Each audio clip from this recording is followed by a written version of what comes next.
प्यारे बच्चों, good morning.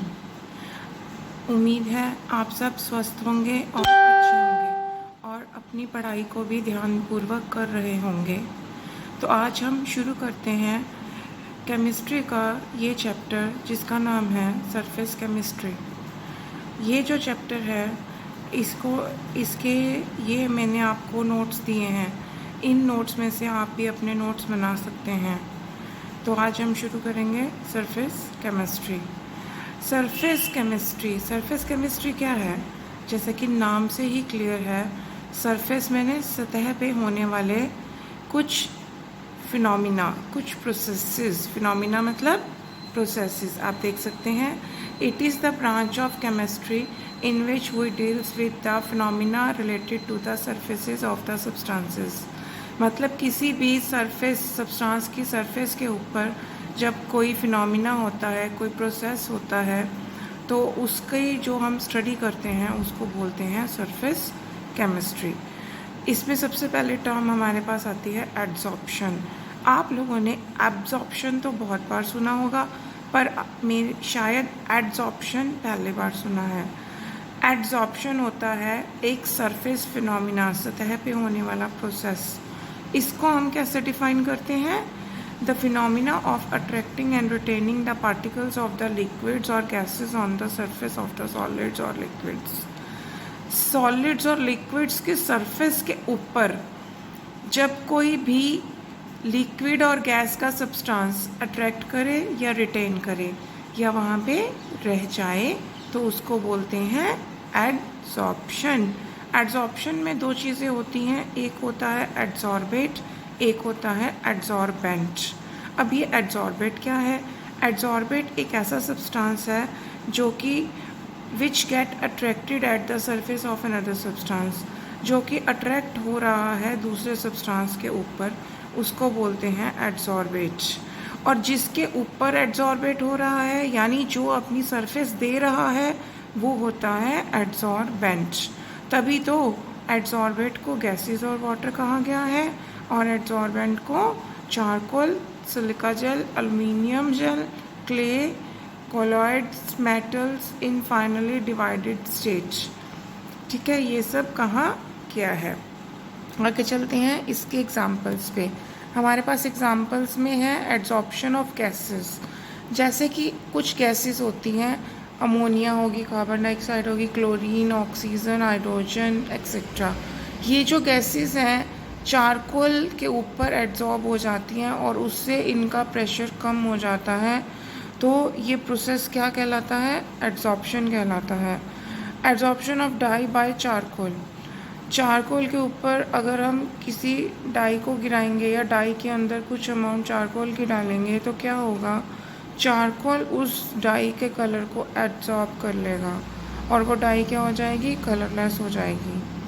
और अगर हम देखें तो आप जब बॉटल्स वगैरह मार्केट से ख़रीदते हैं, वाटर बॉटल, तो उसके अंदर एक छोटा सा पाउच पड़ा होता है।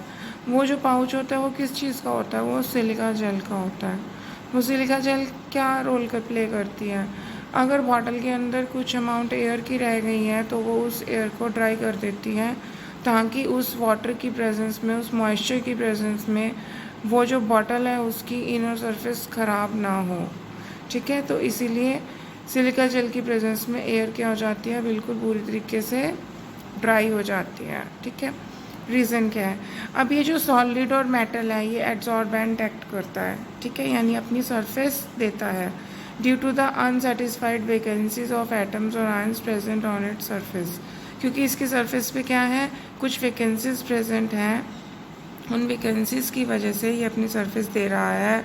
और surface particles have tendency to satisfy their vacancies. Surface particles को उन टेंडेंसी को सेटिस्फाई करना होता है, hence attract other particles on its surface. Liquid provides surface for adsorption. Liquid क्या करता है? अपनी एड्सॉर्प्शन के लिए सरफेस प्रोवाइड करता है due to the presence of net inward force of attraction. आपने सरफेस टेंशन किया था बच्चों +1 के अंदर, उसमें आपको बताया गया था ये जो लिक्विड है एक बीकर के अंदर, इसका क्या काम है? इसके वाटर मॉलिक्यूल्स अपने आप को चारों तरफ क्या करते हैं? अंदर की तरफ धकेलते हैं। जिसकी वजह से वाटर की सतह पे उसका सरफेस थोड़ा सा कर्व्ड शेप में हो जाता है। कहीं कहीं तभी वाटर हिलोरे खाता है ना, वो नीचे ऊपर इसीलिए होता है क्योंकि वो सरफेस टेंशन की वजह से हमारा वाटर क्या है नीचे को अट्रैक्ट होता है नीचे की तरफ हमारा अदर वाटर मॉलिक्यूल्स की तरफ। ठीक है बच्चे, तो जो एड्जॉर्प्शन है वो एक बल्क फिनोमिना है। ठीक है, अब हमारे पास क्या है, water gets adsorbed on silica gel, water adsorb हो जाता है सिलिका जेल पे। ये सिलिका जेल है, देखो इसके चारों तरफ वाटर एड्जॉर्ब हो गया। ये नाइट्रोस कैल्शियम ऑक्साइड हाइड्रोक्साइड है, इसके अंदर क्या है, वाटर मॉलिक्यूल्स एड्जॉर्ब हो गए। ये बल्क फिनोमिना है क्योंकि इसके अंदर हो गया है। ये सरफेस पे हुआ है तो ये क्या है, एक सरफेस फिनोमिना है। अब एक प्रोसेस आता है हमारे पास जॉर्प्शन। जॉर्प्शन क्या है, ये ऐसा प्रोसेस है जिसमें एड्सॉर्प्शन भी हो रही है और एब्जॉर्प्शन भी हो रही है। इसको बोलते हैं हम जॉर्प्शन। क्या बोलते हैं हम इसको, जॉर्प्शन बोलते हैं। आगे चलेंगे, आगे है हमारे पास डीजॉर्प्शन। अब ये डीजॉर्प्शन क्या होता है, डीजॉर्प्शन होता है एक प्रोसेस होता है सेपरेट करने का, किसको, एड्जॉर्बेट और एड्जॉर्बेंट को। जब adsorbate particles leave the surface of adsorbent तो उसको बोलते हैं डीजॉर्प्शन। क्या बोलते हैं, डीजॉर्प्शन। आगे है ओक्लूजन। ओक्लूजन क्या होता है, ओक्लूजन इसमें क्या होता है, the type of adsorption in which metal acts as adsorbent and gases are adsorbate on its surface. मतलब मेटल के ऊपर गैसेज एड्जॉर्ब हो जाती हैं, उसको हम बोलते हैं ओक्लूजन। तो हाइड्रोजन जो गैस है वो निकल और प्लेटिनम की सरफेस पे एड्जॉर्प्शन कर जाती है तो उसको ओक्लूजन बोलते हैं। नेक्स्ट है difference between adsorption and absorption. Adsorption क्या होता है, the phenomena of higher concentration of particles of gas और liquid on the surface than in the bulk of the solids.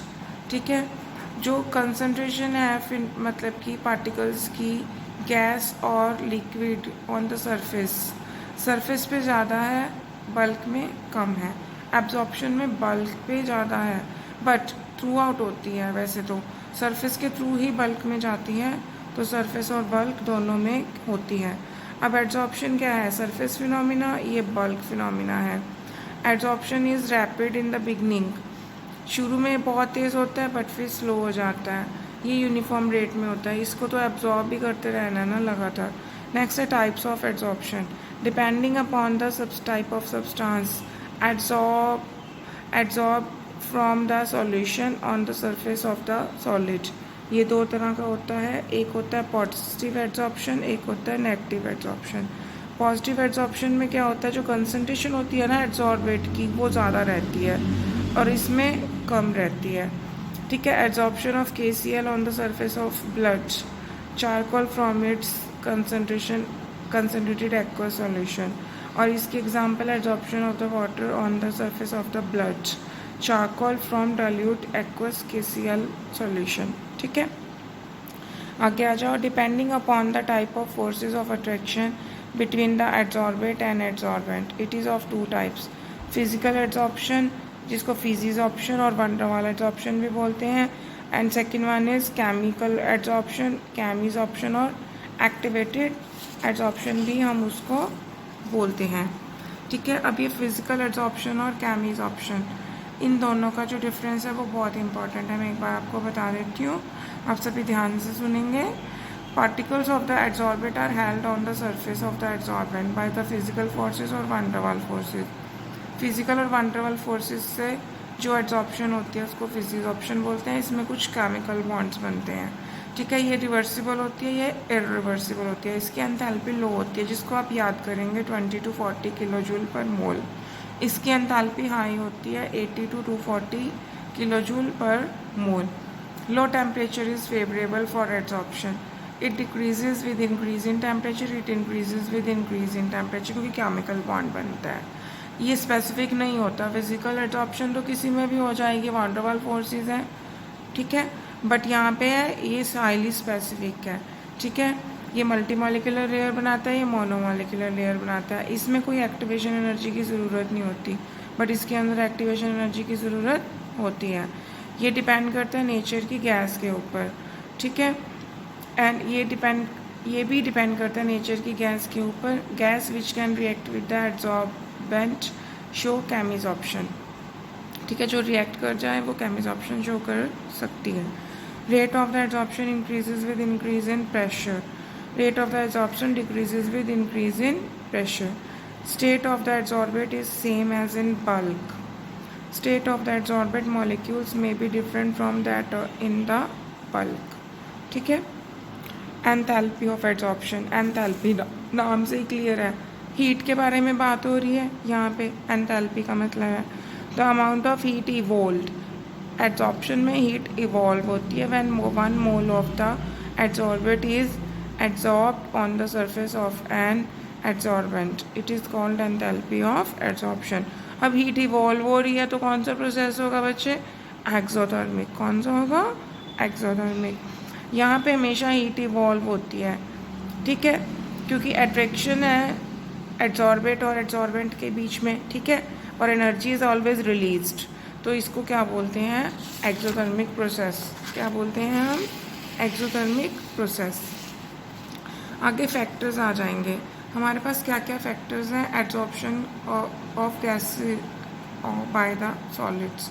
Nature of the adsorbate बहुत ज़्यादा depend करता है nature of the adsorbate पे, ठीक है। मोर इजीली लिक्विफाइएबल जो gases हैं वो एड्सॉर्ब ज़्यादा करेंगी देन परमानेंट गैसेस, ठीक है। लिक्विफिकेशन ऑफ गैसेस क्या होता है? It is directly proportional to critical temperature. Critical temperature क्या होता है?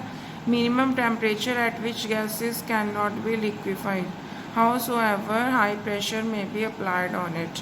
जितना मर्जी प्रेशर अप्लाई कर दो पर एक ऐसा टेम्परेचर जिस पे गैस कभी भी लिक्विफाई नहीं हो सकती। इसके एग्जांपल्स हैं हमारे पास क्रिटिकल टेम्परेचर के। देखो सल्फर डाइऑक्साइड का 430 है तो कम होते होते हाइड्रोजन का 33 हो गया है। 33 पे भी ये गैस इसके बाद क्या नहीं होगी? लिक्विफाई नहीं होगी जितना मर्जी प्रेशर लगा दें। तो क्रिटिकल टेम्परेचर क्या कर रहा है? It decreases in this way, ठीक है। Ease of liquefaction also decreases, जैसे कि हमने अभी बताया था critical temperature is directly proportional to liquefaction of gases, तो एड्सॉर्प्शन ऑल्सो डिक्रीजेज, ठीक है। Out of NH3 and CO which will be adsorb to greater extent. बताओ, ये देखो NH3 का 406 है, CO का 134 है, तो इसका टेम्परेचर हाई है ना, तो इस इट मीन्स ये इतने टेम्परेचर तक क्या होगी? ग्रेटर एक्सटेंट पे एड्सॉर्ब कर पाएगी, नहीं तो अदरवाइज तो लिक्विफाई हो जाएगी बाकी जो कम टेम्परेचर पे है, ठीक है। Nature of the adsorbent, next factor आ गया। More the unsatisfied vacancies, vacancies जितनी ज़्यादा होंगी सरफेसिस पे उतनी ही एड्सॉर्प्शन होगी। ज़्यादा सरफेस एरिया होगा तो उतनी ही एड्सॉर्प्शन होगी। Activation of the solid adsorbent, more the activated adsorbent, more will be the adsorption on the surface. It can be done by heating, by making the surface rough, by subdividing the larger particles of the adsorbent to the smaller particles, by powdering the substance, ठीक है। Next temperature factor है temperature. Temperature में क्या है हमारे पास? With the increase in the temperature adsorption is found to decrease. Temperature बढ़ने से हमेशा आप खुद फील कर सकते हैं किसी भी चीज़ की जो फोर्सेस होती हैं वो वीक हो जाती हैं। तो जो एड्सॉर्प्शन के अंदर फोर्सेस होंगी, जो बॉन्ड बन रहे होंगे वॉन्डरवाल या केमिकल, वो क्या हो जाएंगे? वीक हो जाएंगे और हमारे पास क्या हो जाएगा? एड्सॉर्प्शन कम हो जाएगा। अब देखिए एड्सॉर्बेट प्लस एड्सॉर्बेंट क्या होगी? एड्सॉर्प्शन होगी है हमारे पास, पर अगर थोड़ी सी भी हीट मिलती है तो क्या हो जाएगा? डिसऑर्प्शन हो जाती है, रिवर्सिबल प्रोसेस हो जाता है। अब हीट ऑफ एड्सॉर्प्शन क्या है? The amount of heat evolved when 1 mole of gas is adsorbed on the adsorbent. Process is exothermic, so low temperature is favourable, ठीक है, in this process. Quantitative effect of the increase in temperature on the extent of the adsorption is studied in terms of adsorption isobar. आप देख सकते हैं ये x/m है, extent of adsorption है जो कि ये टेम्परेचर है। जैसे ही टेम्परेचर बढ़ा एड्जॉर्प्शन क्या होगी, अब देखो यहाँ पे सबसे ज़्यादा है, यहाँ पे टेम्परेचर क्या है, कम, फिर बढ़ गया, फिर और कम, फिर बढ़ गया, फिर और कम, फिर और कम, फिर और कम, फिर और कम। अब आप देखो यहाँ पे एड्जॉर्प्शन क्या है, सबसे ज़्यादा, मतलब सबसे कम पाई गई है, सबसे ज़्यादा कम पाई गई है। ठीक है, इसी तरह यहाँ पे है जब प्रेशर कांस्टेंट है। ठीक है, टेम्परेचर एक क्रिटिकल टेम्परेचर आ गया है, वहाँ पे एड्जॉर्प्शन ज़्यादा है, प्रेशर कांस्टेंट है, फिर टेम्परेचर बढ़ने से फिर से कम हो गई है। ठीक है, for all the chemical reactions some activation energy is required at low temperature. X upon m is small. As the temperature increases, molecule of adsorbate gain energy and become equal to EA and new formation of the bond takes place. EA क्या होता है ये बच्चे? EA is the activation energy. ठीक है, the energy required to done the reaction. किसी भी reaction को होने के लिए जो स्टार्ट होने के लिए एनर्जी चाहिए होती है, that is called activation energy, मतलब एक्टिवेट होने के लिए। ठीक है, so initially adsorption increases but after reaching maxima adsorption decreases with increase in the temperature because the rate of desorption become high. जब टेम्परेचर बढ़ जाएगा तो डिसऑर्प्शन क्या हो जाएगी, ज़्यादा हो जाएगी, तो इसीलिए क्या हो जाएगा, एड्जॉर्प्शन डिक्रीज हो जाएगी। Adsorption isotherm, relationship between the amount of the substance adsorbed by the adsorbent and equilibrium gas pressure at constant temperature is called isotherm graph. Extent of adsorption measured as x upon m. X is the mass of adsorbent, m is the mass of adsorbent. ठीक है, आगे हमारे पास saturation pressure जिसको PS बोलते हैं। क्या बोलते हैं, PS, pressure above which there is no effect of increase on pressure। ऐसा प्रेशर जहाँ पे प्रेशर इंक्रीज होने पे कोई फ़र्क ना पड़े। देखो यहाँ तक तो एड्जॉर्प्शन पे फ़र्क पड़ रहा है, इसके बाद जब जब आपने प्रेशर बढ़ाया कोई फ़र्क नहीं पड़ा, एड्जॉर्प्शन कांस्टेंट है। ठीक है, इसको सैचुरेशन प्रेशर बोलते हैं। फ्रॉन्टलिच एड्जॉर्प्शन आइसोथर्म बहुत इंपॉर्टेंट है ये, इसमें क्या बताया हुआ है, फ्रॉन्टलिच एक साइंटिस्ट है जिसने ये आइसोथर्म बनाई है, वो कहता है variation of x upon m with p at particular temperature is studied in 1909। इसके अकॉर्डिंगली लो टेम्परेचर पे जो ग्राफ है वो स्ट्रेट लाइन है, स्ट्रेट लाइन है, आपने देखा था, ये देखो स्ट्रेट लाइन जा रहा है। हाई प्रेशर पे ये क्या है, कांस्टेंट हो जाता है, और मॉडरेट पे क्या हो जाता है, x upon m is directly proportional to p raised to power 1 upon n। ठीक है, this give quantitative effect of pressure on x upon m। Calculation of k और n, k और n को कैसे कैलकुलेट करेंगे, दोनों तरफ लॉगरिथम ले लेंगे, log x upon m log k plus 1 upon n log p। ठीक है, ये y एक्सिस पे लेंगे, ये हमारा c है, ये m है, ये x है। अब देखेंगे क्या हुआ है हमारे पास, जब हमने इसको ड्रॉ किया log x upon m versus log p, तो हमारे पास एक स्ट्रेट लाइन आई जिसमें स्लोप 1 अपॉन n आया है। ठीक है, जब हम इस लाइन से बैक गए तो ये जो इंटरसेप्ट आया ना, यहाँ पे ये इंटरसेप्ट से हमारे पास log k आया है। इससे प्रूव होता है कि ये आइसोथर्म बिल्कुल करेक्ट है। लिमिटेशन क्या है इसकी, ड्रॉबैक क्या है, it fails at high pressure of the gas, ये प्रेशर के हाई होने पे फेल हो जाता है। ठीक है, it is applicable to only low pressure.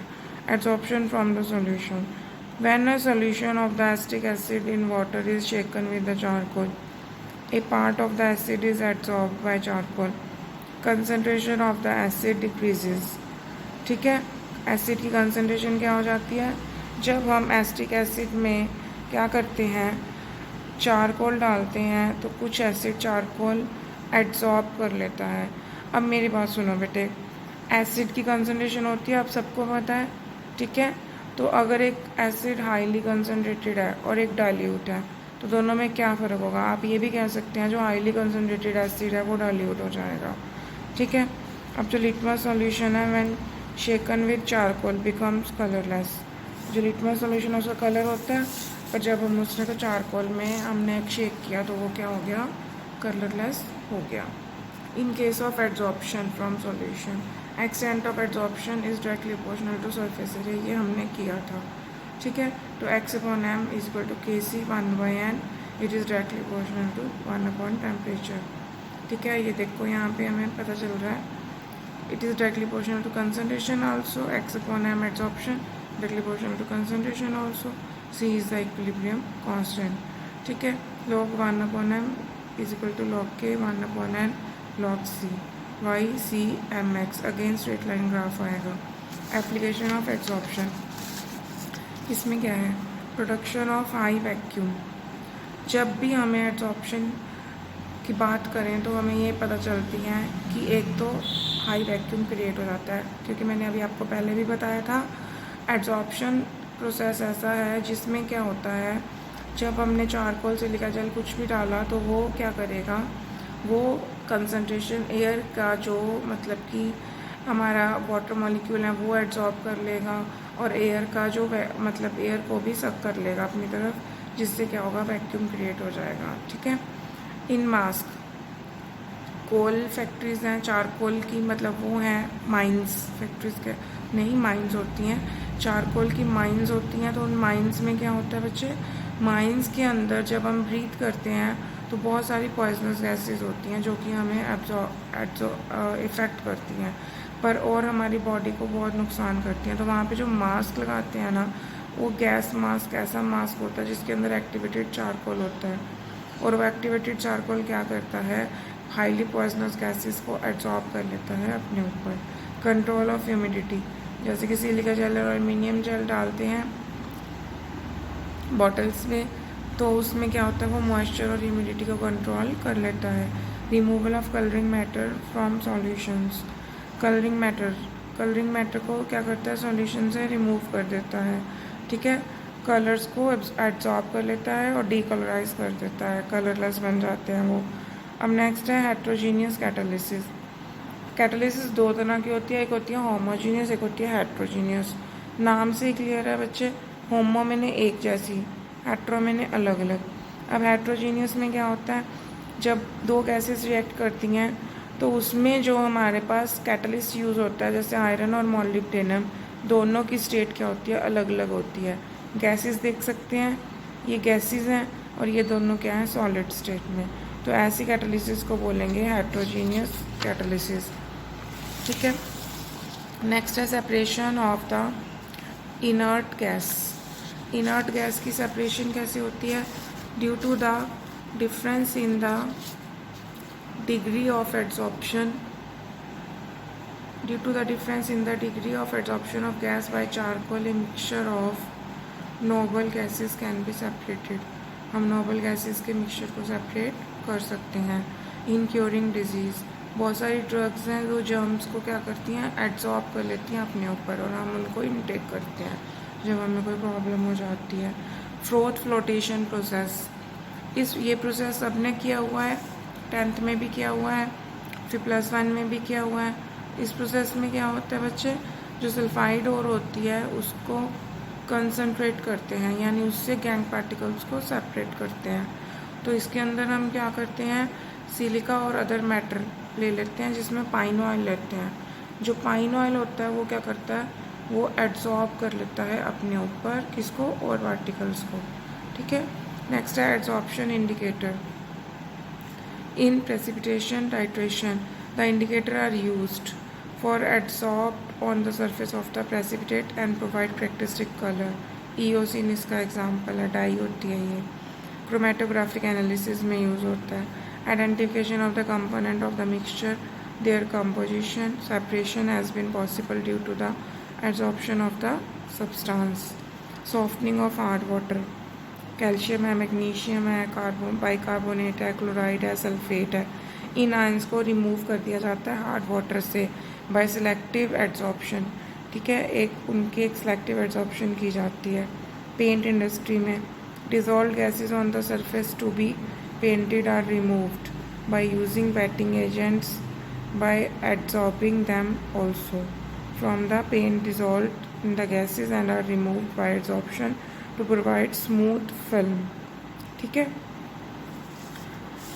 तो आज हम यहाँ तक ही करेंगे इसको, आप सभी इनके नोट्स बनाएंगे बच्चे अच्छे से और इसको लर्न भी करेंगे।